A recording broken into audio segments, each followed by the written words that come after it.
Hello everyone, আজকে আমরা discuss করব যে বাচ্চারা যদি পড়ে যায় বা কোথাও কেটে যায় বা যদি মাথায় কখনো কোথাও আঘাত লেগে কেটে যায় বা যদি কোথাও কোনো রকম ভাবে ফোড়া বা ফুসকুড়ি হয় যেটিকে অপারেশন করতে হয়েছে বা সার্জারি করার পরে সেই সমস্ত কাটাছেঁড়াগুলোতে কি করে ড্রেসিং করতে হয়। তার মানে অনেক বাবা মারাই জানে না যে বাচ্চাদের কেটে গেলে কি করে ড্রেসিং করতে হয় বা সেই জায়গাগুলো কি করে বাচ্চাদের পরিষ্কার রাখতে হয়, যার জন্য অনেক বাচ্চাদেরই কাট কেটে যাওয়ার পরে সেই জায়গাগুলোতে ইনফেকশন হতে পারে। তো আজকে আমরা সেটা নিয়ে ডিসকাস করব কি করে বাচ্চাদের আপনারা কোথাও যদি কেটে যায় তাহলে সেই জায়গাগুলো ড্রেসিং কি করে করবেন।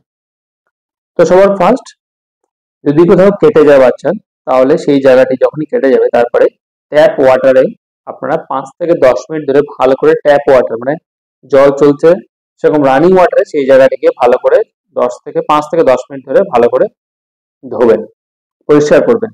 আর যদি ছুলে যায় তাহলে সেই জায়গাটিতে 5 থেকে 5 মিনিট অবধি ভালো করে জল দিয়ে পরিষ্কার করবেন।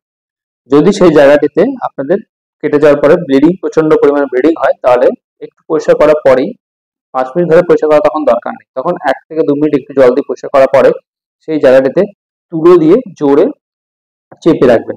খেয়াল করে দেখবেন যে খেয়াল করে নেবেন যে তুলোটি যেন পরিষ্কার হয়।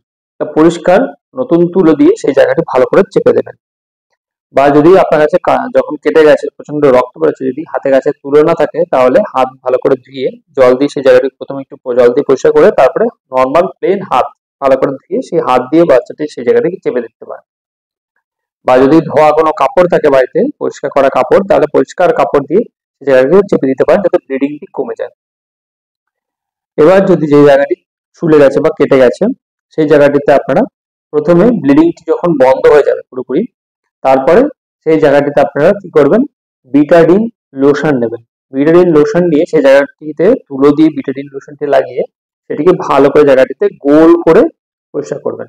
গোল করে মানে সাপোজ মনে করুন এখানে কেটে গেছে, তাহলে যদি এখানে কেটে যায় তাহলে এই পোর্শনটিকে ফার্স্টে রোল করে গোল করে করে করে করে পরিষ্কার করবেন। বারবার উপর থেকে নিচের দিকে বা এরকম করে একই জায়গা থেকে বারবার ঘষবেন না।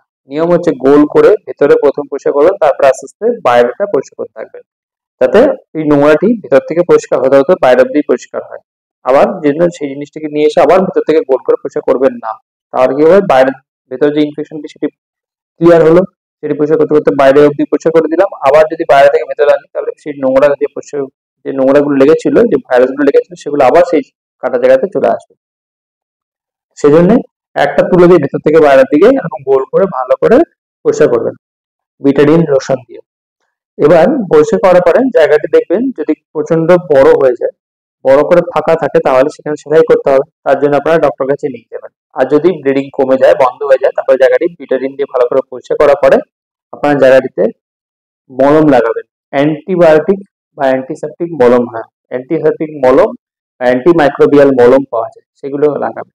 যেমন অনেক রকম বাজারে কিনতে পাওয়া যায়, মিউপেরিসিন অয়েনমেন্ট, নিওমাইসিন অয়েনমেন্ট বা ফ্লুইডিক অ্যাসিড টাইপের অয়েনমেন্ট, এগুলো কাটাছাড়া মলম বাড়িতে সবসময় রেখে দেবেন। সে বাড়িতে সেই কাটাছাড়া মলমগুলো যেমন টিব্যাট, মিউপেরিসিন, মিউপন নামে বিক্রি হয়, ফিউডিক বলে বিক্রি হয়, এরকম মলম কিছু বাড়িতে রেখে দেবেন। পোডাম বলে বলা বিক্রি হয়, এগুলো বাড়িতে রেখে দেবেন। এগুলো যখনই কেটে যাবে ভিটামিন দিয়ে ভালো করে পরিষ্কার করে তারপরে সেই জায়গাটাতে লাগিয়ে দেবেন। লাগিয়ে তারপরে গজ পিস, তুলো দেবেন না কখনো। পরিষ্কার করার পরে সেই জায়গাটাতে তুলো দিয়ে বাচ্চাটাকে ড্রেসিং করবেন না। একবার তুলো দিয়ে পরিষ্কার করে দিলেন, তারপর মলম লাগালেন, মলম লাগিয়ে তার উপরে গজ পিস, গজ পিস বাজারে কিনতে পাওয়া যায়, পরিষ্কার গজ পিস নিয়ে এসে সেই গজ পিসটিকে বাচ্চাদের তুলো লাগানোর পরে সেখানে লাগিয়ে দেবেন। লাগিয়ে তারপর তার উপরে আপনারা রোলার গজ দিয়ে, রোলার ব্যান্ডেজ দিয়ে ব্যান্ডেজ করে দেবেন। এবার এইভাবে আপনারা সাধারণত জায়গাটিকে ছড়ে গেলে বা কেটে গেলে এইভাবে পরিষ্কার করবেন। এবার হয়ে গেল প্রথমত পরিষ্কার করে দিলেন, সেকেন্ড টাইম কি আবার এই প্রসেসটি আবার করবেন? সেকেন্ড টাইম ব্যান্ডেজটি খুলে দেওয়ার পরে নিয়ম হচ্ছে না, নেক্সট প্রথমবার যখন পরিষ্কার করে দিলেন, এবার দিনে এরকম ফ্রিকোয়েন্ট, যদি বেশি কেটে যায় তাহলে দিনে একবার দুবারে করতে হতে পারে, আবার যদি খুব কম কাটা থাকে তাহলে সারাদিনে একবার আপনার ড্রেসিং করলেই হয়ে যায়। এবার হচ্ছে আপনারা যদি যেখানে কেটে গেছে সেই জায়গাটি যখন নেক্সট টাইম ড্রেসিং করবেন, তার সেটি কি করবেন, জায়গাটি রোলার ব্যান্ড যেটি ব্যান্ডেজ দিয়ে ভালো করে বেঁধেছিলেন সেটি খুলবেন। খোলার পরে সেই জায়গাটি গজ পিসটিকে প্রথমে একটু জল দিয়ে ভেজাবেন, ভিজিয়ে তারপরে সেই গজ পিসটিকে তুলবেন। হঠাৎ করে টেনে তুলবেন না, কারণ কি মলমটি শুকিয়ে গেলে কচপিসটি স্কিনের সাথে লেগে থাকে। এবার যদি আমি হট করে তুলে দিই, তাহলে মানে জোরে তুলে দিই না ভিজিয়ে, তাহলে যে সেলগুলো তৈরি হচ্ছিল, কারণ কি কোথাও কেটে গেলে সেল কি করে সেই জায়গাটাতে জোড়ার জন্য দিয়ে নতুন নতুন সেল তৈরি করে, সেই জায়গাটি জোড়ে।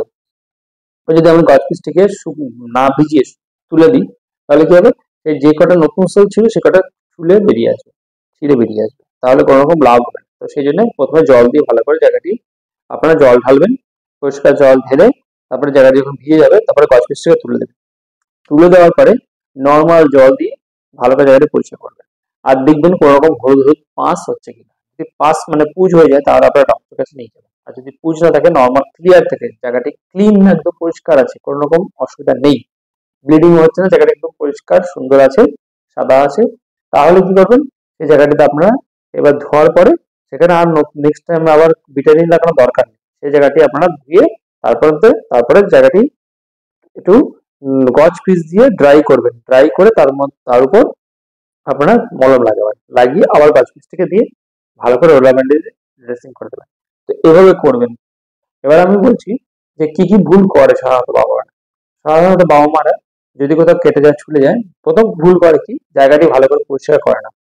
নিয়ম হচ্ছে ট্যাপ ওয়াটারে রানিং ওয়াটার, জল পড়ছে সেরকম জায়গায় গিয়ে সেই যেখানে কেটেছে সেই জায়গাটিকে ভালো করে ধরে রাখতে 5 থেকে 10 মিনিট অব্দি।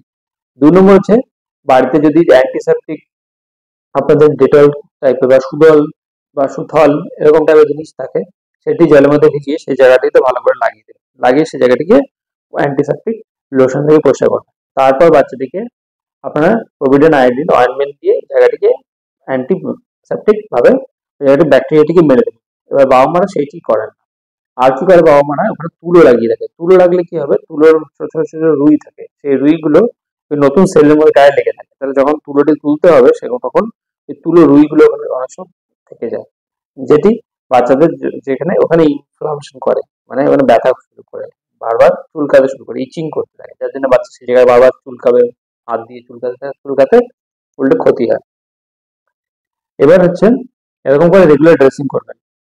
এবার অনেকবার আমার জিজ্ঞাসা করেন যে কেটে যাওয়ার পরে আমরা কখন টিটেনাস দেবো কখন দেবো না।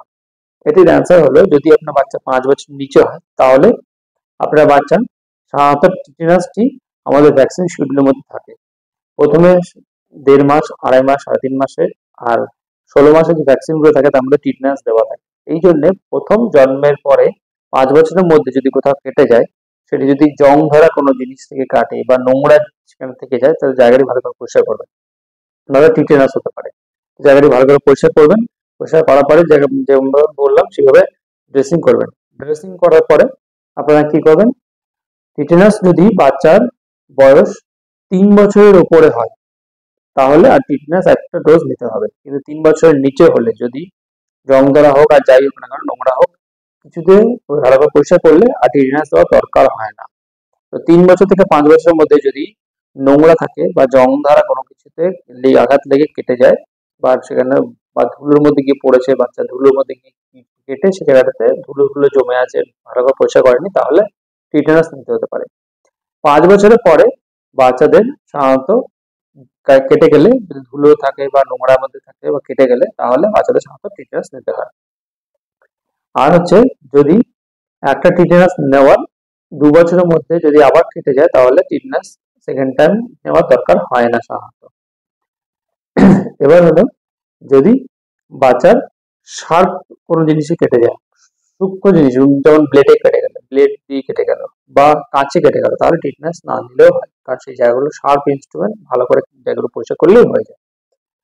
তো এইগুলো বাচ্চাদের এইভাবে বাড়িতে ড্রেসিং করবেন। মাথায় আঘাত লাগলে সেই জায়গাটাতে বরফ দিয়ে সেঁক দিবেন, তাহলেই আপনাদের যে ফোলা জায়গাটি সেটাই কমে যাবে। যদি ব্যথা কোথাও কেটে যায়, তারপরে যখন ব্যথা হবে প্রচন্ড, তখন আপনারা জায়গাটিতে বরফ দিয়ে সেঁক দিতে পারেন। আর তার সাথে আপনারা প্লেন প্যারাসিটামলটি খাওয়াবেন যদি খুব ব্যথা বলে বা জায়গাটিতে প্রচন্ড লাল হয়ে যাচ্ছে বা খুব ব্যথা করছে তাহলে।